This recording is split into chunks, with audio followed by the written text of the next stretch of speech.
વડોદરા શહેરમાં ટ્રાફિક પોલીસની સ્પેશિયલ ડ્રાઈવના સમાચાર મળી રહ્યા છે। બાળકોનો જીવ જોખમમાં મૂકતા સ્કૂલ વાહનો સામે કાર્યવાહીને લઈને વિગતો મળી રહી છે।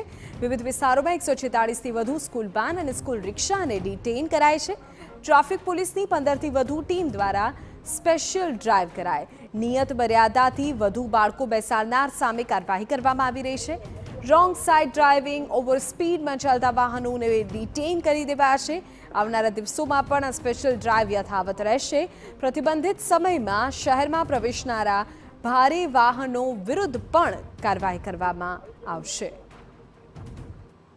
સ્કૂલ વેન તેમજ સ્કૂલ રિક્ષાના જે વાહન ચાલકો છે તે સરકારશ્રીએ નિયત કર્યાથી વધુ બાળકોને બેસાડીને જતા હોય છે અને એમની જિંદગી જે રીતે જોખમમાં મૂકતા હોય છે તે અટકાવવા માટે અગાઉ અમે સ્કૂલના અલગ સ્કૂલોના પ્રિન્સિપલ સાથે મારા પોલીસના ટ્રાફિક પોલીસના અધિકારીઓની એક બેઠક લેવામાં આવી હતી અને એમને આ ન કરવા માટે સમજ કરવામાં આવી હતી। છતાં પણ એને વધુ નિયંત્રિત કરવા માટે આજે લગભગ 15 જેટલી ટીમનું સ્પેશિયલ રાખી રોડ ઉપર અને એક ડ્રાઈવ કરવામાં આવી રહી છે અને સવારથી અત્યાર સુધીમાં લગભગ 100 જેટલા વાહન રિક્ષા તેમજ સ્કૂલને જે વાહનો છે તેનું વિરુદ્ધ કાર્યવાહી કરવામાં આવી છે।